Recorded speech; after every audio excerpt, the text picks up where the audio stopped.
Fast 6 Jahre hat es gedauert. Nun ist der Monstervereinigungsarc endlich zum Ende gekommen. Kapitel 169 schließt den mit Abstand längsten One Punch Man Arc ab. Und genau dieses Kapitel schauen wir uns jetzt mal etwas genauer an. Aber genug gelabert, bringen wir sofort rein. Das Kapitel beginnt mit Garo, den immer mehr seiner Kraft entweicht. Genauso wenig wie alle anderen Helden kann er sich auch nicht erklären, was gerade wirklich passiert ist. Durchaus verständlich kommt auf einmal ein nackiger Mann angerannt und stellt auf einmal alle Bösewichte weg. Aber er weiß ja auch nicht, wer ihn weggepuncht hat. Derjenige hat auf jeden Fall durchaus härter zugeschlagen, als es Saitama gegen ihn je getan hat.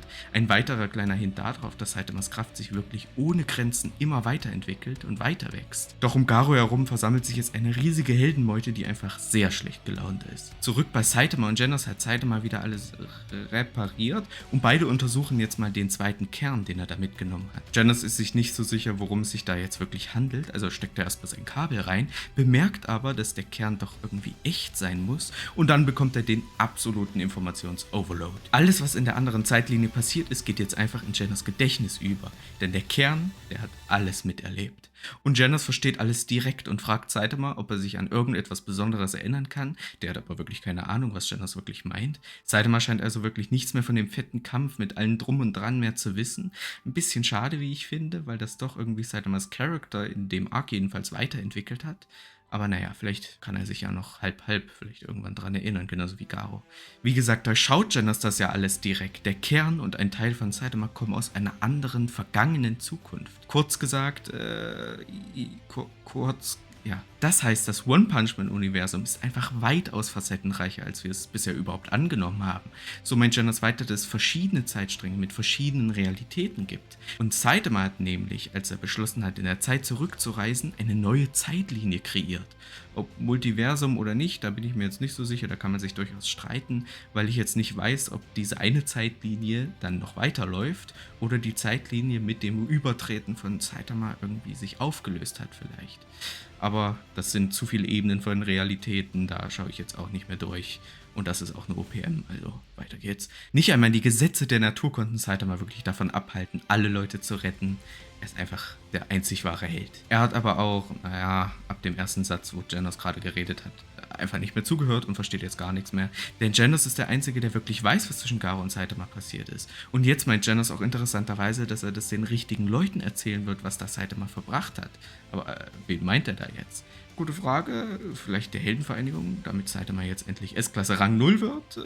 Sicher nicht. Abseits von allen Helden liegt da jetzt dieses hässliche Kind irgendwo entspannt rum und wegen einer Stimme, die nach ihm ruft, kommt er jetzt langsam zu sich und dann sieht er ihn, Machtgeist Garo. Wie in diesem einen Film, dem Film. Jetzt steht er vor ihm und langsam verweht er im Wind. Die zwei Zeitlinien scheinen also doch nicht so hart voneinander getrennt zu sein, wie wir vielleicht erstmal gedacht haben. Der Garo, den wir damals auf Io kennengelernt haben, der ist aber tot und der, den wir jetzt hier kennen, der ist es auch gleich. Garo wird von allen Seiten von den Low-Level-Helden einfach verdroschen. Man darf auch nicht vergessen, dass er doch durchaus böses Zeug gemacht hat.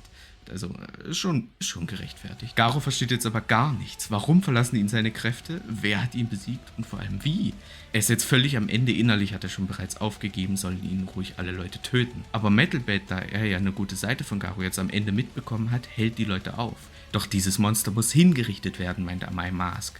Aber noch jemand mischt sich in die Diskussion ein, Saitama, der ist nämlich auch dafür, dass Garo jetzt am Leben gelassen wird. Alle denken jetzt, dass Blast als nackter Rächer einfach kurz ausgeholfen und Garo besiegt hat, weshalb mal wieder Saitama wahrscheinlich ohne Credit ausgehen wird. Aber hey, ein Platz in der A-Klasse ist doch bestimmt sicher, aber nur der letzte.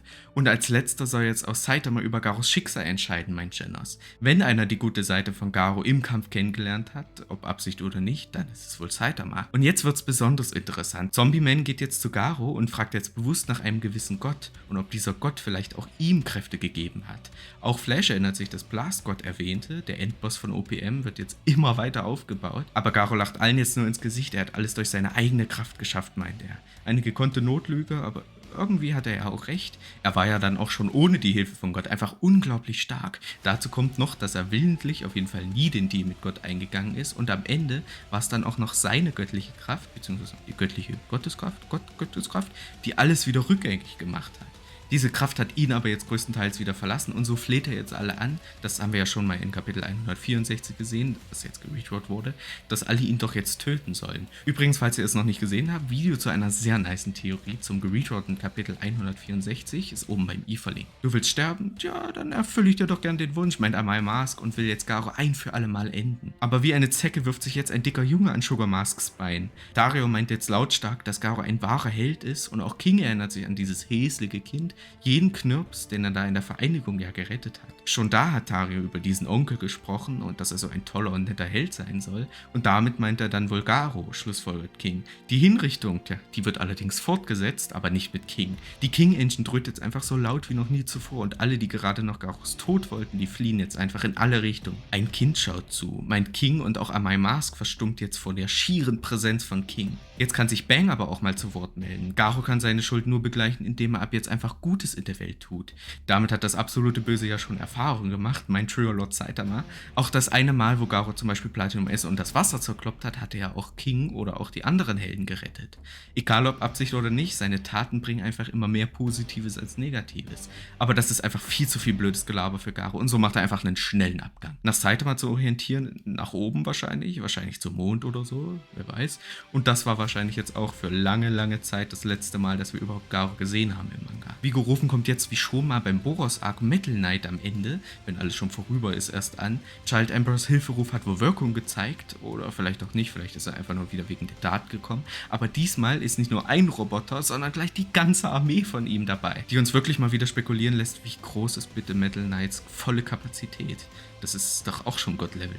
Metal Knight kümmert sich jetzt wieder ums Aufräumen, den nuklearen Fallout und auch die Behandlung der ganzen Helden. Ein großer Teil von Z-Stadt liegt jetzt in Trümmern, darunter auch Saitamas Haus. Und so laufen Saitama und Genos der aufgehenden Sonne entgegen, unwissend, was die Zukunft wohl bringen wird.